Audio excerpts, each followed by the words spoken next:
이 시각 주요 뉴스입니다. 최대 수건 사업인 서울 양평 고속도로 사업이 하루아침에 백지화되자 양평 주민들이 거센 반발이 이어지고 있습니다. 청천벽력 같다며 허탈과 분노를 감추지 못했습니다. 라파엘 그로시 국제원자력기구 IAEA 사무총장이 우리나라를 찾았습니다. 오염수 방류를 반대하는 시민들은 김포공항에서 격렬한 시위를 벌였습니다.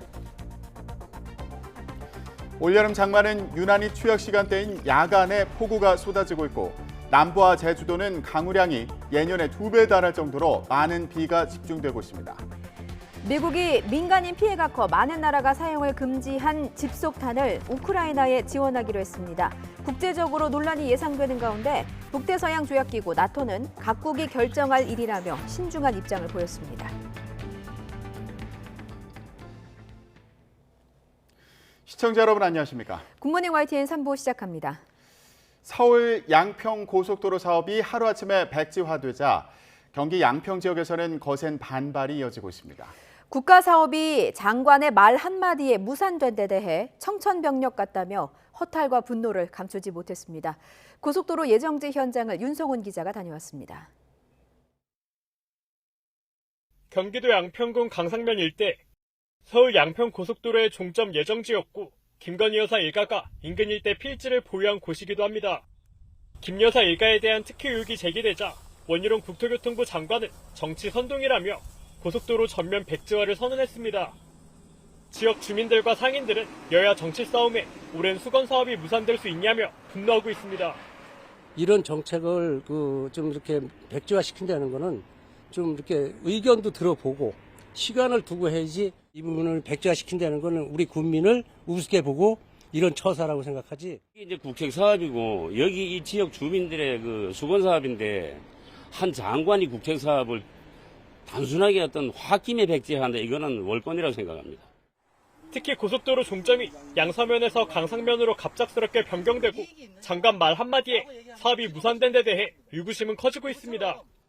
먼저 냈던 그 양서면 쪽으로 다 나야 양서면 주민들이 편하고 좋았을 건데 정부 대통령 처갓집 땅이 여기 있다 해가지고 텔레비에도 나오고 그러는데 어떤 그런 일체 설명 없이 일방적으로 계획 자체를 취소하신다는 것은 뭔가 뒤에 물밑에 어떤 또 다른 의구심이 있지 않을까 하는 생각이 들고 불합리하다라고 생각합니다.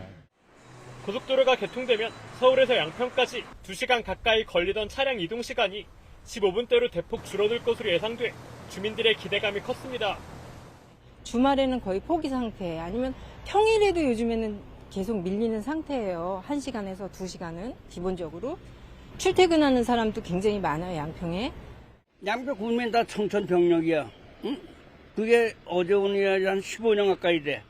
서울 사람들도 다 펴놓은 거예요. 여기만 지역적으로 펴는 게 아니고.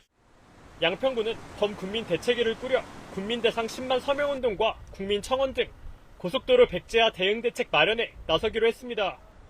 또 국회와 국민권익위원회 등의 사업 재개를 촉구하는 탄원을 제기할 방침입니다. 특혜 논란이 예상됐던 종점 노선안 변경에 이어 돌연 사업 백지화를 선언하면서 양평 주민들의 혼란만 커지고 있습니다. YTN 윤성훈입니다. 원희룡 국토교통부 장관은 용산 대통령실과 사전 교감 속에 서울 양평 고속도로 전면 백지화 카드를 던진 것으로 보입니다. 원 장관은 가짜뉴스 프레임으로 민주당을 역공하면서 동시에 정치적 몸값을 키웠다는 분석인데 대통령실은 여론에 촉각을 세우고 있습니다. 조은지 기자입니다. 서울 양평 고속도로 사업을 백지화하겠다. 원희룡 국토교통부 장관 발언은 판을 뒤집으려는 한방으로 해석됩니다. 수차례 해명했지만 김건희 여사 일가를 겨냥한 특혜 의혹이 이어지자 사업 전면 중단 초강수를 던진 겁니다. 제가 전적인 책임을 집니다. 저의 정치 생명과 장관직을 걸었지 않습니까? 민주당은 민주당 간판을 거십시오. 대통령과 논의하셨습니까? 아닙니다. 저는 어떤 인사권의 책임까지도 저는 다 각오를 하고 제가 고뇌 끝에 결단을 내린 겁니다. 원희룡 장관은 독자적 결단이다 거듭 선을 그었지만 용산과 사전 교감이 있었다는 게 정설입니다. 대통령실 관계자들은 YTN에 장관의 액션에 대해 모를 수는 없다면서 어떤 정책을 내놔도 가짜뉴스 생산의 소재로 쓰이는 현 정치 풍토에 원 장관이 강력한 경고를 던졌다고 평가했습니다.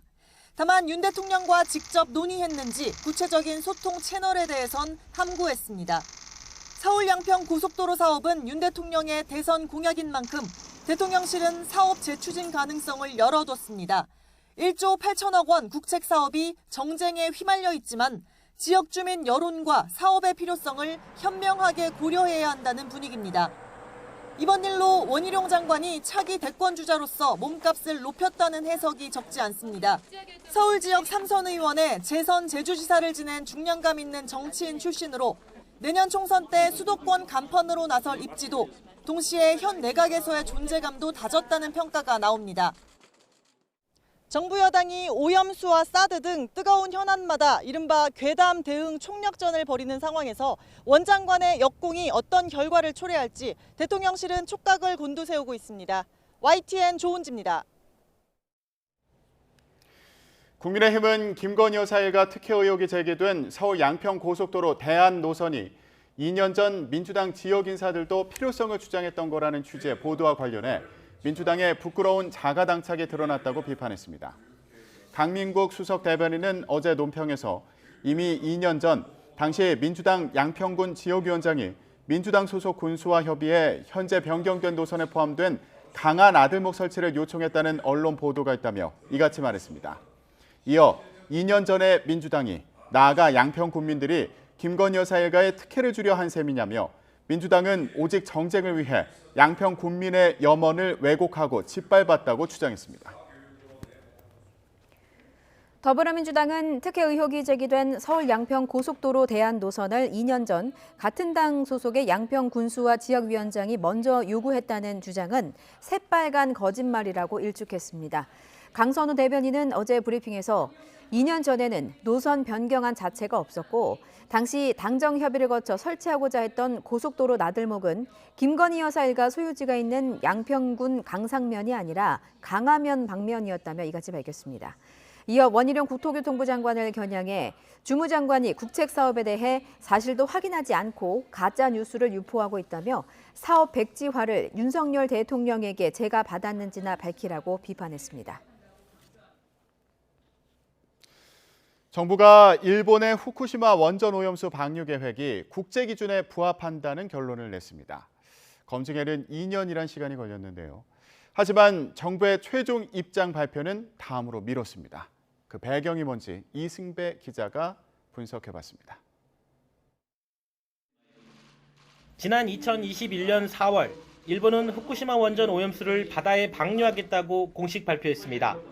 우리 정부는 넉 달 뒤인 그해 8월, 분야별 전문가를 모아 과학기술 검토팀을 만들고 안전성 검토에 착수했습니다. IAEA 검증 전담팀에도 한국 전문가인 김홍석 박사가 참여했습니다. 지난 5월에는 유국희 단장을 비롯한 21명의 전문가 시찰단이 후쿠시마 원전 현장을 직접 살펴봤습니다. 정부는 지난 2년 동안 조사 끝에 최종 자체 검토 보고서를 발표했습니다. 한마디로 정화 설비인 알프스는 문제 없고 삼중 수소는 해수로 충분히 희석되며 비상 상황엔 충분히 대비하고 있다는 겁니다. 불확실도를 감안을 해서 저희들이 평가하는 과정에서 가장 보수적인 관점에서 워스트 케이스의 데이터를 활용해서 평가했다는 말씀을 드리도록 하겠습니다. 사실상 문제 없다는 결론을 냈지만 정부는 입장 발표를 다음으로 미뤘습니다.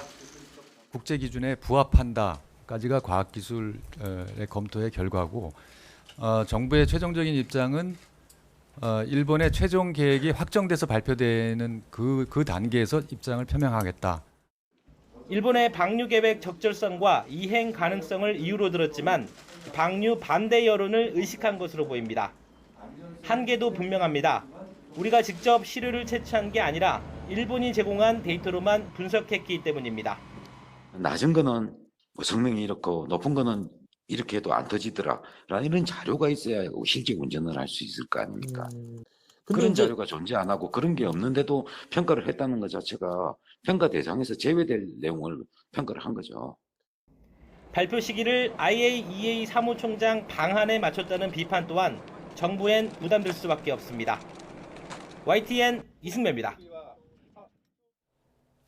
우리 정부의 후쿠시마 원전 오염수 방류 계획 평가 보고서에 대해 일본 정부는 신중한 태도를 보였습니다. IAEA 사무총장은 한국의 우려를 알고 있다며 잘 설명하겠다는 의지를 나타냈습니다. 도쿄에서 김세호 특파원이 보도합니다. 일본 정부는 후쿠시마 오염수 방류 계획의 안전성을 검토한 우리 정부 보고서에 대해 일단은 신중한 반응을 보였습니다.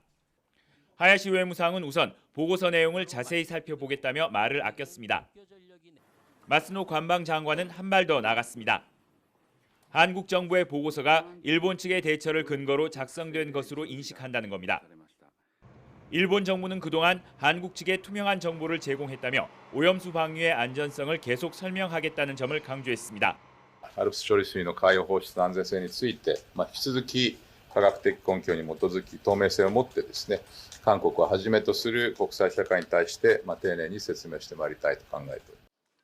방일 일정을 마무리한 그로시 IAEA 사무총장은 오염수 방류에 대한 한국의 우려를 알고 있다며 야당과도 만나겠다는 뜻을 밝혔습니다. 한국 측을 잘 설득하겠다는 포석으로 읽힙니다. And I have received a request from the opposition party to meet, and I will do so happily. I think I should meet with everybody that has, of course, relevant interlocutors that have views on this. 한편 일본 원자력 규제위원회는 방류 설비의 최종 점검 합격증을 도쿄 전력에 전달했습니다. 오염수 방류를 위한 모든 준비가 끝난 겁니다. 일본 정부는 방류는 절대 미룰 수 없다는 점도 거듭 강조했습니다.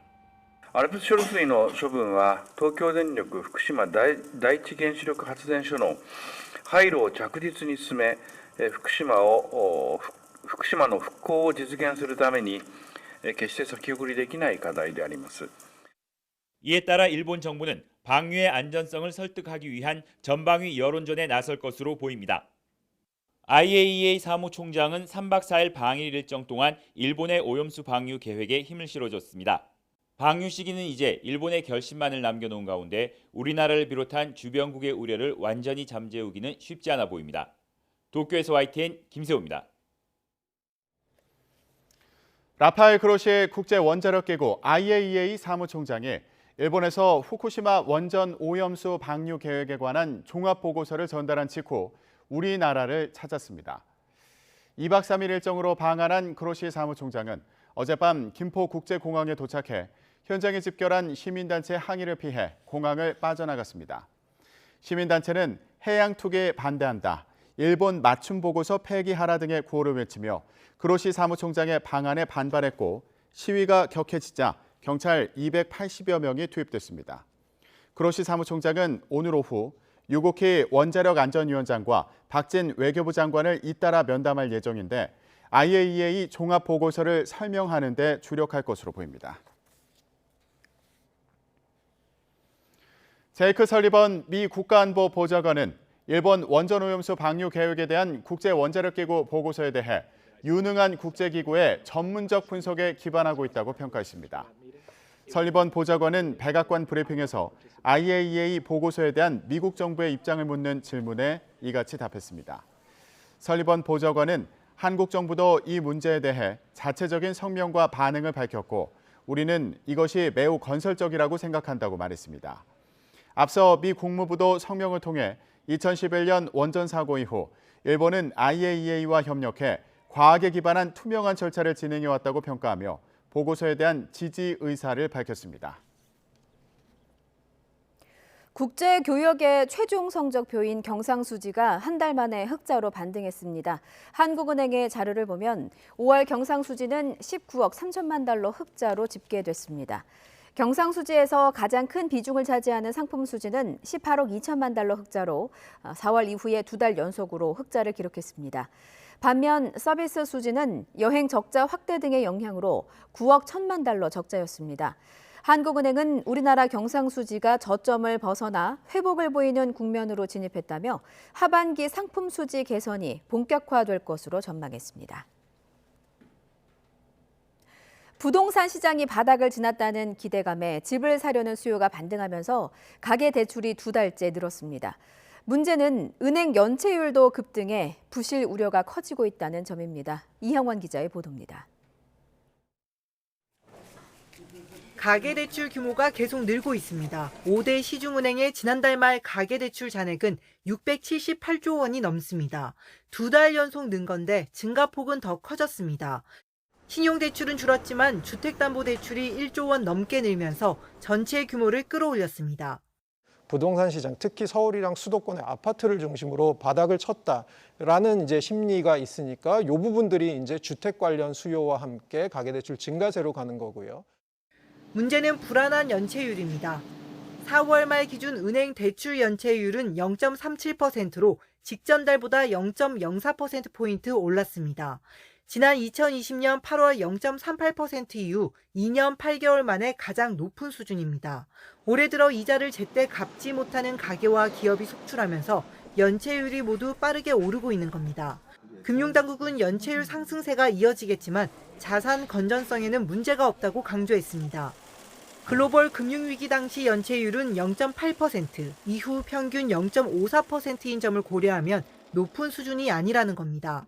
다만 전문가들은 취약차주를 중심으로 연체율이 급등하면 금융권 전체에 부담을 줄 수 있다고 우려했습니다.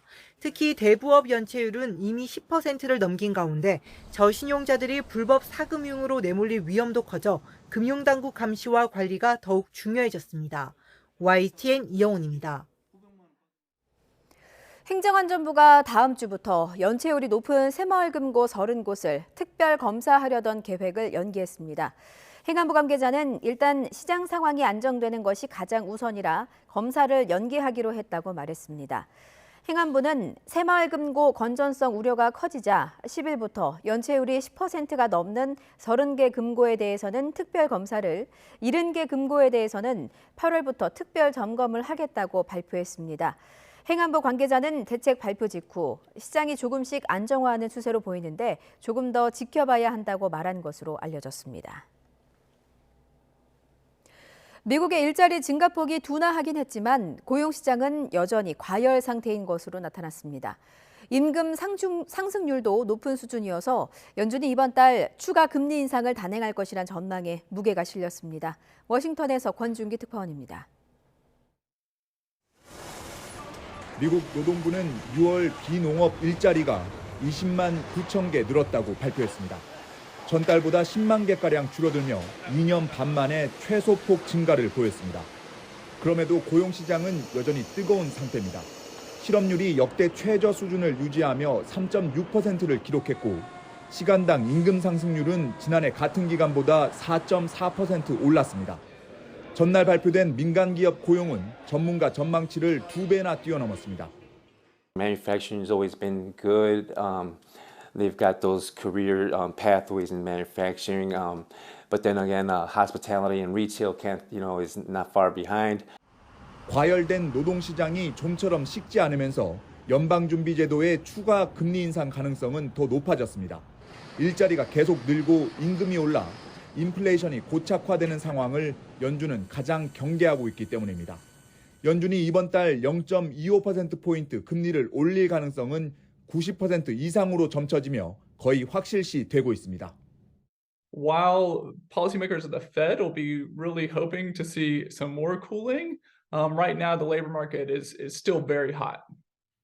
남은 관심은 제롬 파월 연준 의장이 가능성을 열어둔 2번 연속 금리 인상 여부입니다. 미국 언론들은 다음 주 발표될 소비자 물가지수를 통해 연준의 긴축 강도를 점칠 수 있을 것으로 내다보고 있습니다. 워싱턴에서 YTN 권준기입니다. 주행 중 동력 상실이 발생했다는 신고가 넉 달 사이에 현대차, 기아, 전기차종에서 34건이 있었다고 앞서 YTN이 보도했습니다. 그런데 같은 기간에 현대차, 기아를 제외한 나머지 30여 개 제작사에서도 있었는데 6건에 불과한 것으로 파악됐습니다. 최기성 기자가 보도합니다. 지난 2월부터 6월 사이 현대차, 기아를 제외한 국내외 차량 제작사 32곳에서 판매한 전기 차종에 대해 접수된 주행 중 동력 상실 신고 건수는 6건. 같은 기간 현대차, 기아가 제작 판매한 전기차에서는 34건 신고됐습니다. 교통당국은 현대차, 기아 불량 현상과 같은 원인인지는 확인되지 않았다고 설명했습니다. 전문가들은 전기차 운전자는 내연기관차보다 더 주의 깊게 계기판을 살펴야 한다고 조언합니다. 전기차는 좀 더 계기판에 불이 들어오게 되면은 전기전자장치에 문제가 있다는 뜻을 가지고 있기 때문에 좀 더 안전한 갓길로 빼내고 후속 조치, 예를 들어서 운전하기 더 어렵다 그러면은 연락을 해서 견인차를 불러서 견인을 한다든지. 국토교통부도 아직 원인을 추정하는 단계로 보고 있습니다. 부상 수리 이후 주행 중 동력 상실 신고가 또 발생하는지 지켜본 뒤 자발적 시정 조치, 리콜을 판단하겠다는 입장입니다. 무상 수리 결과가 완벽하지 않다면 직접 조사에 착수할 수 있다고 국토부는 전했습니다. 현대차, 기아가 무상 수리에 나선 차량이 모두 13만 6천 대에 이르는 만큼 소프트웨어 업데이트나 부품 교체를 끝내려면 수개월이 걸릴 전망입니다. YTN 최기성입니다.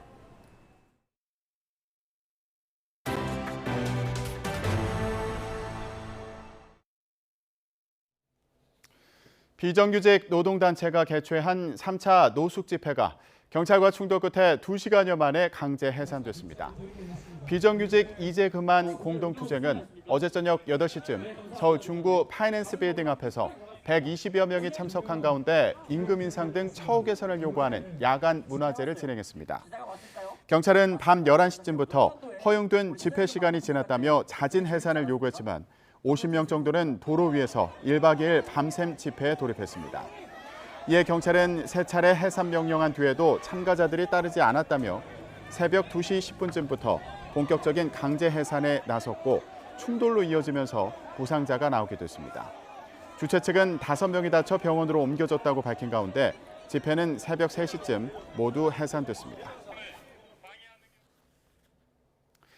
전남 화순군에 있는 정수장에서 일산화탄소 중독으로 추정되는 질식 사고가 발생했습니다. 관로 작업을 하던 직원 등 3명에 이어 구조하던 소방대원들도 병원으로 옮겨졌는데 작업자 1명은 오늘 새벽 숨졌습니다. 송재인 기자가 보도합니다. 어제 저녁 8시 40분쯤 전남 화순군 춘향 정수장에서 사람들이 물에 빠졌다는 신고가 소방당국에 접수됐습니다. 누수가 발생한 관로를 보수하기 위해 5m가량 깊숙이 들어가 있던 수리업체 직원들입니다.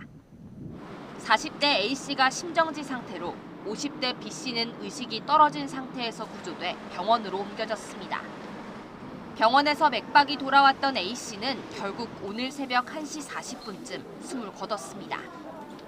이들을 구조하던 청원경찰도 호흡곤란 증세를 보여 병원에서 치료를 받고 있습니다. 여기에 어지러움을 호소하며 병원으로 옮겨진 소방대원 4명까지 이송된 사람만 7명입니다. 당국은 일단 이들이 맨홀 안에 고여 있었던 일산화탄소에 중독돼 질식한 것으로 보고 정확한 사고 경위를 조사하고 있습니다. 비슷한 시각 부산시 덕천동에 있는 대규모 아파트 단지에 전기 공급이 끊겼습니다. 승강기에 갇히는 등 긴급한 구조 상황은 없었지만 700여 세대가 3시간 넘게 불편을 겪었습니다. 당국은 강풍에 흔들린 나무가 전기줄을 건드려 아파트 차단기가 내려간 것으로 추정하고 있습니다. 밤 11시 반쯤 강원 강릉시 옥천동 5층짜리 건물 지하 1층 노래방에서 불이 났습니다. 영업시간이 끝나 노래방에는 사람이 없었지만 4층에 살던 여성이 연기를 마셔 치료를 받았습니다. YTN 송재인입니다. 계속된 폭우로 집안 곳곳이 약해진 가운데 그젯밤 전북 정읍시 야산에서 산사태가 나면서 택시 한 대가 깔린 사고가 있었는데요. 운전자와 승객은 급하게 몸을 피해서 다행히 크게 다치지 않았는데 택시 블랙박스에 당시에 긴박했던 상황이 고스란히 담겼습니다. 김민성 기자가 전해드립니다. 밤늦은 시각 도로를 달리는 택시. 별탈 없이 가는가 싶더니 느닷없이 굉음과 함께 차량이 흔들립니다. 그 직후 옆에서 쏟아지는 토사. 전신주가 파손된 듯 차 유리창 왼편에서 스파크가 튑니다. 평온했던 택시 안이 순식간에 아수라장으로 변합니다. 정읍시 쌍암동 내장저수지 인근 야산에서 산사태가 난 건 목요일 밤 11시 50분쯤 근처를 지나던 택시가 깔렸지만 다행히 기사와 승객은 크게 다치지 않았습니다. 정신없었죠. 우리는 입장에서는 손님하고 저는 무조건 밖으로 튀어나가자 그것밖에 몰랐죠. 경찰은 추가 인명 피해는 없을 것으로 보고 있습니다. 근처 전신주가 훼손돼 한때 인근 마을 전기 공급이 끊어지기도 했습니다. 산사태로 막힌 도로 반대편입니다. 이곳은 상황이 더 처참한데요. 보이는 것처럼 주변 전신주까지 바닥에 완전히 고꾸라져 버렸습니다.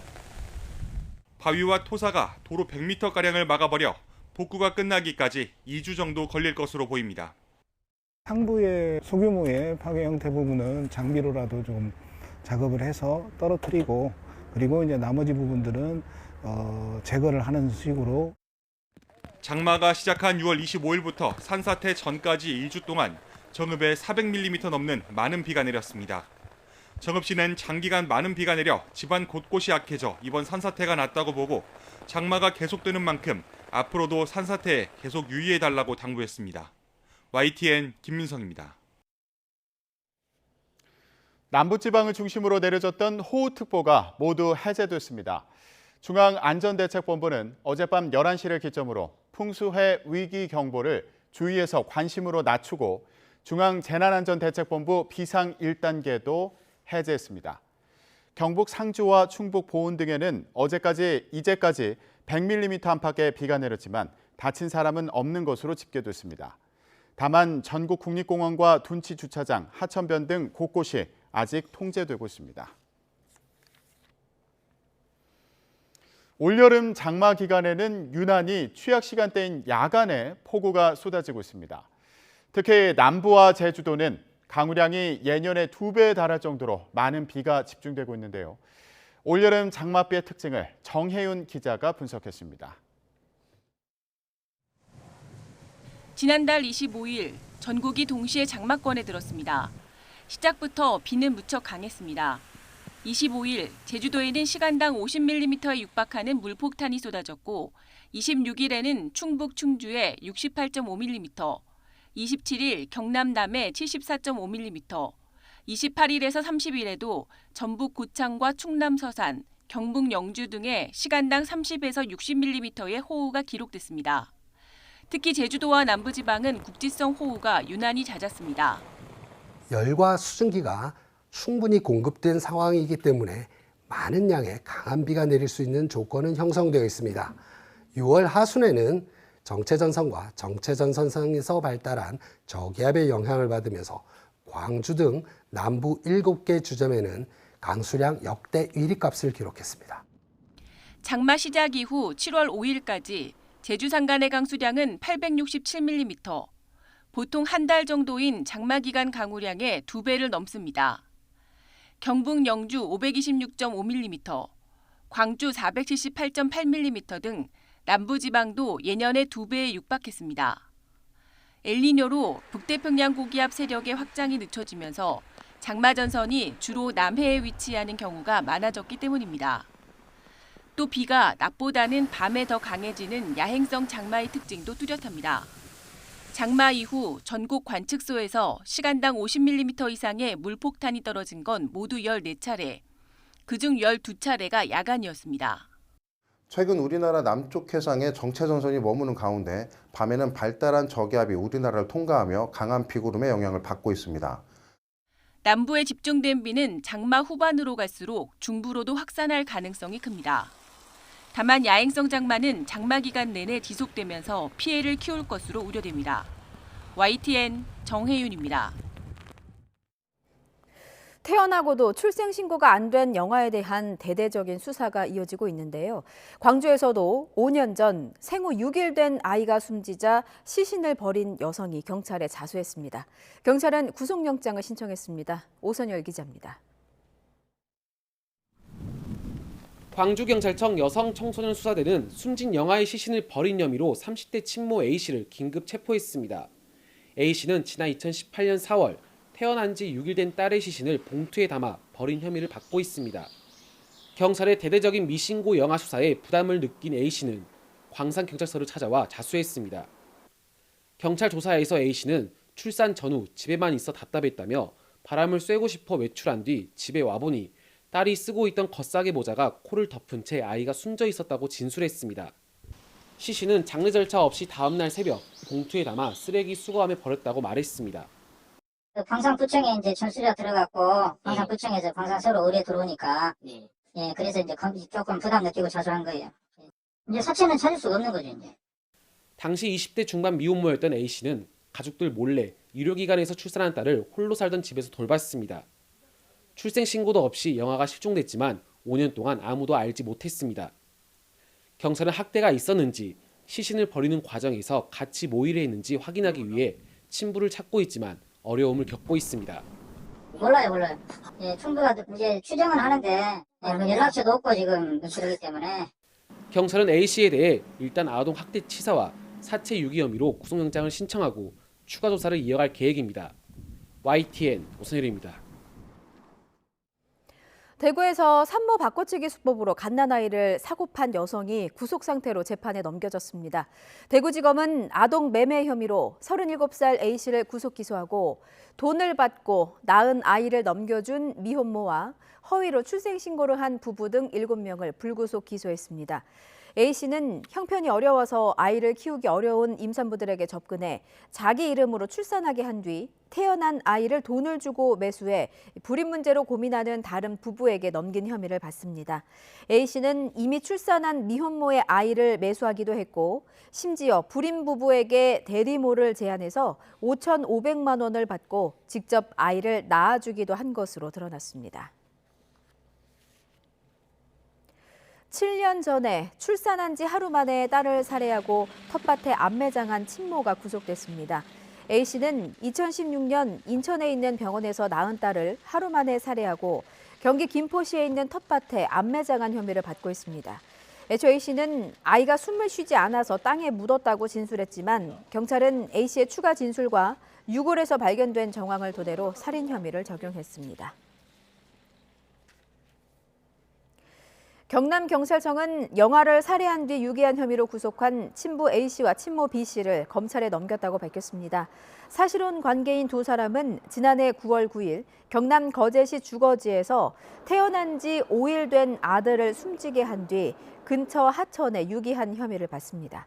경찰 조사에서 두 사람은 경제적인 어려움과 출산 사실이 양가에 알려지면 헤어질 수도 있다는 생각에 이 같은 범행을 저질렀다고 진술했습니다. 미제로 남을 뻔한 성폭행 사건의 진범이 붙잡혀서 15년 만에 실형을 선고받았습니다. 다른 사건으로 재판을 받다가 뒤늦게 범행이 밝혀진 건데요. 사건의 실마리는 DNA에 있었습니다. JCN 울산중앙방송 구현희 기자입니다. 지난 2021년 울산의 한 노래방에서 소화기로 업주를 때려 특수상해 혐의로 징역형의 집행유예를 확정받은 이모 씨. 그런데 이 재판 직후 과거 다른 범죄를 저지른 사실이 드러났습니다. 지금으로부터 15년 전인 2008년 울산의 한 주택가에서 택시에서 내린 여성을 뒤따라가 성폭행한 혐의가 확인된 겁니다. 경찰은 당시 피해자의 집에 있던 남성의 모발 등으로 DNA 감식을 했지만 일치하는 사람을 찾지 못했고 결국 장기 미제 사건이 됐습니다. 그런데 이대로 묻힐 뻔한 사건의 진실은 14년 만에 밝혀졌습니다. 이 단서가 된 건 이 씨가 현장에 남긴 DNA. 검찰은 지난해 특수범죄를 저지른 이들을 대상으로 DNA를 채취하는 과정에서 이 씨의 DNA가 2008년에 있었던 성범죄 미제 사건의 DNA와 일치하는 것을 확인했습니다. 14년 전 사건 같은 경우에는 DNA가 확보는 됐지만 그 범인이 특정되지는 못했고 작년에 이제 범인이 별건 특수상해 범행을 범함으로써 DNA를 채취하게 됐는데 관련 법령에 따라서 그 DNA가 일치한다는 게 확인이 됐고 14년 만에 드러난 진실이지만 사건의 피해자인 여성은 사망한 상태. 하지만 14년 전 용의자를 본 목격자의 일관된 진술과 국가수의 유전자 재분석 결과에서도 DNA가 일치하면서 결국 이 씨는 법정에 서게 됐습니다. 피해자는 그 재수사 약 2달 전에 사망 상태여서 수사에 어려움이 있었는데 마침 당시 피의자 도주나 이제 피해자의 상황을 본 목격자를 저희가 어렵게 수소문해서 찾아서 다시 그 진술을 확보하게 되어 이제 해결할 수 있었습니다. 이 씨는 수사기관과 법정에서 지인으로 착각해 성관계를 한 것은 맞지만 사건 현장에 있던 다른 남성과 피해 여성이 합의금을 뜯어내기 위해 자작극을 벌인 것이라며 혐의를 부인했습니다. 하지만 재판부는 범행 현장에 있던 모발 등에서 다른 남성의 유전자가 발견되지 않았고 억울하게 누명을 썼다는 피고인의 주장도 받아들일 수 없다며 징역 3년 4개월의 실형을 선고했습니다. DNA에 덜미가 잡혀 15년 만에 법의 심판을 받은 이 씨는 즉각 판결에 불복해 항소했습니다. JCN 뉴스 구연입니다. 지난달 30일부터 연매출 30억 원을 초과하는 업체에서 지역화폐 결제를 할 수 없게 됐습니다. 소상공인 지원이라는 취지에 맞게 사용처를 제한한 건데요. 시민들의 불만이 높습니다. HCN 충북방송 이완종 기자입니다. 청주 한 지역 농협에서 운영하는 영농자재 판매장. 이른 아침부터 비료와 농약 등 영농 필수 품목을 구매하기 위한 농민들의 발걸음이 이어집니다. 그런데 결제하는 과정에서 한 차례 실랑이가 벌어집니다. 그동안 잘 사용해왔던 청주페이가 왜 사용할 수 없냐며 따져 묻는 겁니다. 이걸 못 쓴다고 그래가지고 왔더니 손님 항의에 판매장도 난감하기는 마찬가지. 청주페이를 사용하시는 분들이 종종 많았었는데 사용 금지가 되면서 좀 아쉬워하는 분들이 많은 것 같습니다. 연매출 30억 원이 넘는 사업장에 대한 청주페이 사용 금지로 3만 8천여 가맹점 가운데 700여 곳은 대상에서 제외됐습니다. 이로 인해 그동안 지역화폐 혜택을 같이 보던 각 지역농협 영농자재 판매장도 사용이 제한됐고 충북대 학생교직원 식당과 서점, 카페 등 14곳의 교내사업장도 청주페이 사용이 금지됐습니다. 행정안전부에서는 상대적으로 영세한 소상공인 매장에서 사용을 확대하기 위한 취지로 이 지침을 내려보냈거든요. 2019년 12월 도입된 청주페이는 각종 혜택으로 지난해에만 발행액 4천억 원을 넘는 등 지속적으로 사용액이 늘었습니다. 그러나 이번 정부 조치로 사용처가 줄면서 시민들로부터 다시 외면받는 건 아닌지 우려의 목소리가 높아지고 있습니다. HCN 뉴스 이완종입니다.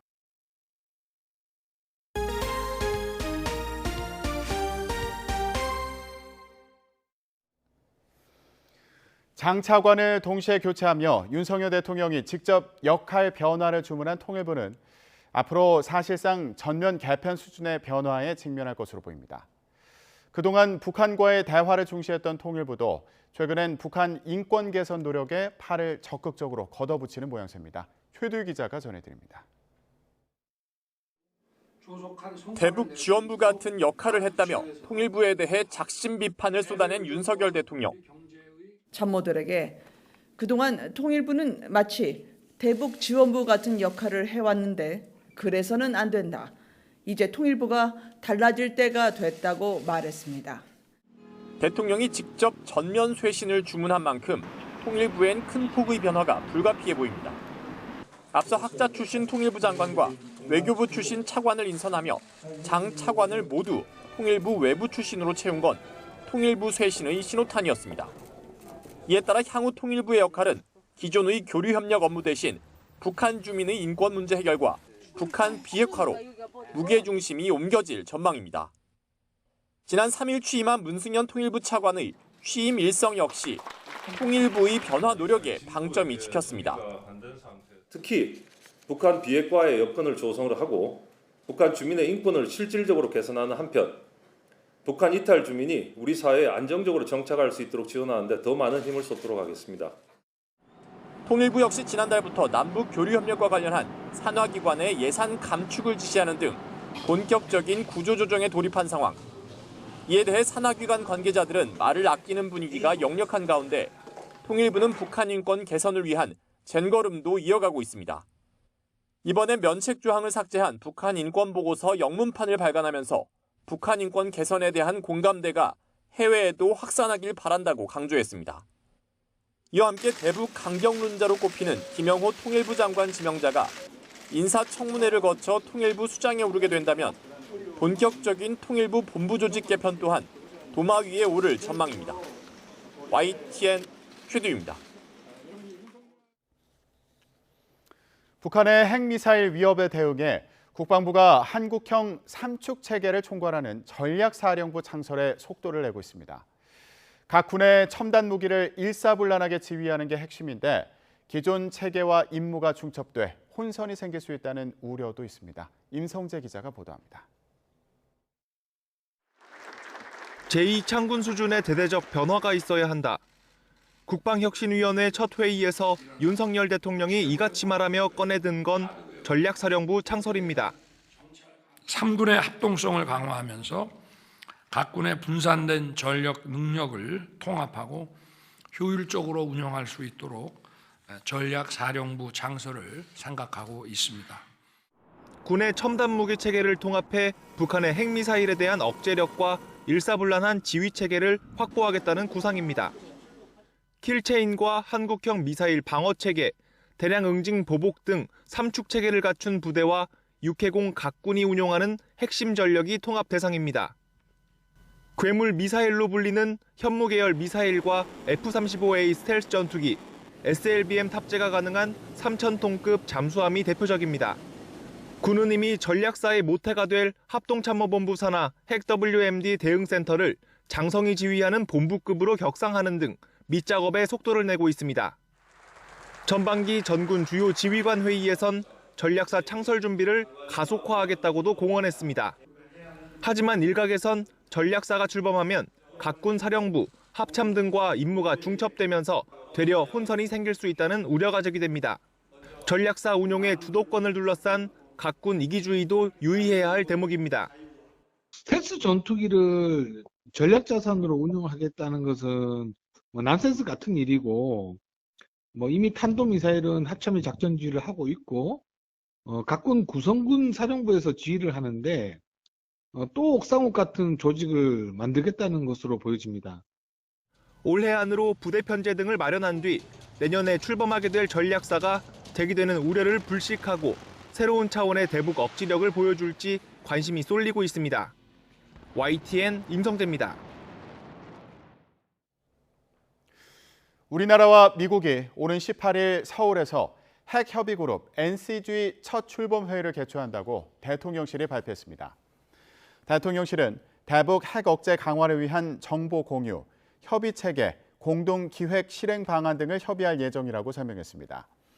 이번 회의는 우리 측 김태효 국가안보실 1차장, 미국 측 커트 캠벨 백악관 NSC 인도태평양 조정관과 카라 아베크롬비 NSC 국방군축정책조정관이 공동 주재합니다.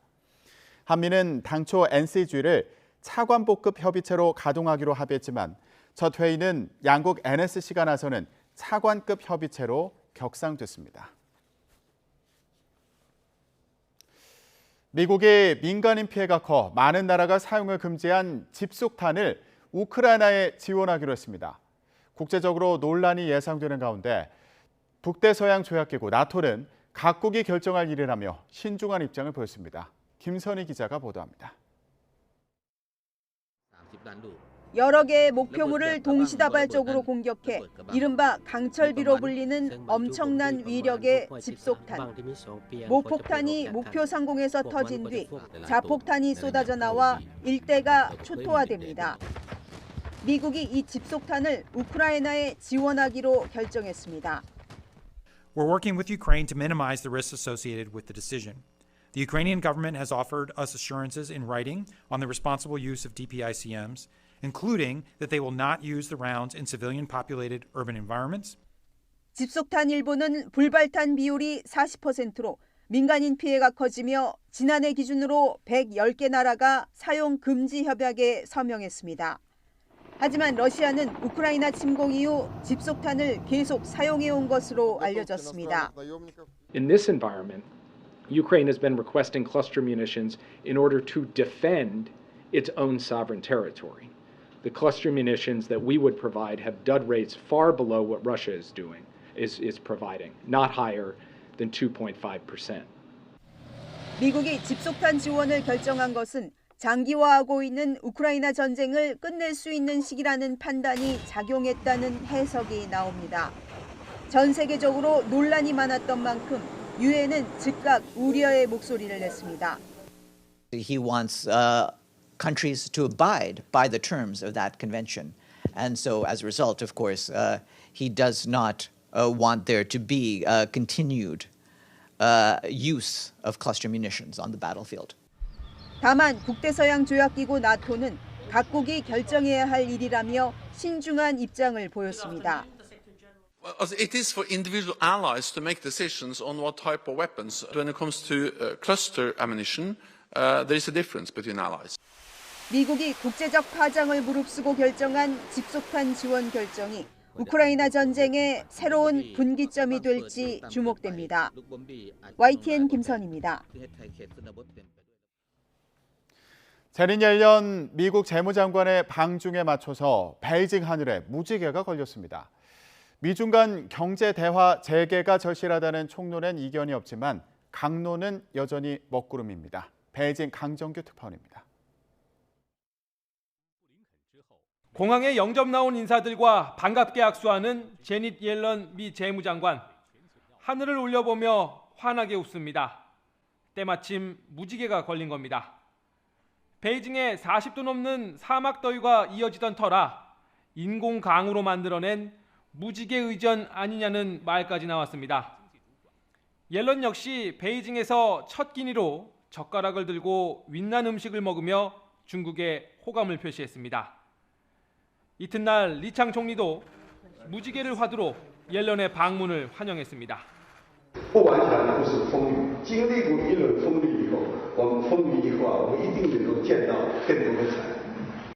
앞서 방중한 토니 블링컨 국무장관이 시진핑 주석과 접견했던 곳에서 옐런을 만났는데 이번엔 상성 논란 없이 나란히 앉았습니다.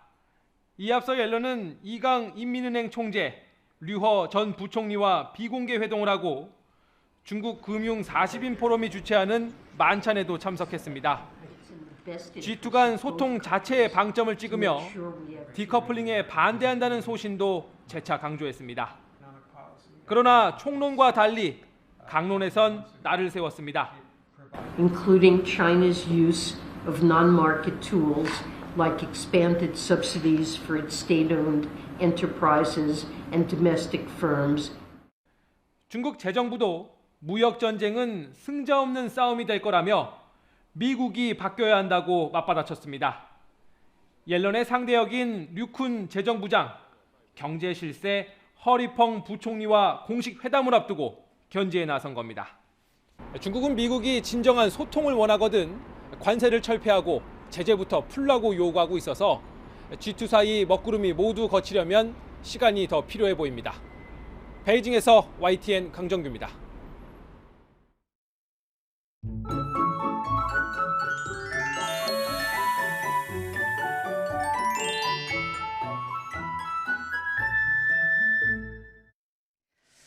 현재 남해안과 제주도에 비가 이어지고 있고 일부 내륙에도 비가 조금 오고 있습니다. 특히 제주도에는 호우주의보 내려진 가운데 시간당 30mm 이상의 세찬 비가 오고 있는데요. 남해안과 제주도는 내일까지 최고 70, 제주도의 많은 곳은 100mm 이상의 많은 비가 더 오겠고요. 내륙 곳곳에도 비가 예상됩니다. 오늘 소나기도 옵니다. 이 대기 불안정으로 오전부터 밤 사이에 곳곳에 요란한 소나기가 예상됩니다. 오늘도 덥습니다. 수도권 일부와 영서에 폭염주의보 내려진 가운데 서울이 30도 그리고 춘천 31도까지 오를 것으로 보입니다. 현재 기온은 서울이 22.7도, 대구가 21도고요. 낮 기온은 서울이 30도, 대전 31도, 광주 30도까지 오를 것으로 보입니다. 다음 주에는 장맛비가 길게 이어질 전망입니다. 날씨였습니다. 굿모닝 YTN 마치겠습니다. 잠시 후 YTN 뉴스와이드가 이어집니다. 여러분 고맙습니다.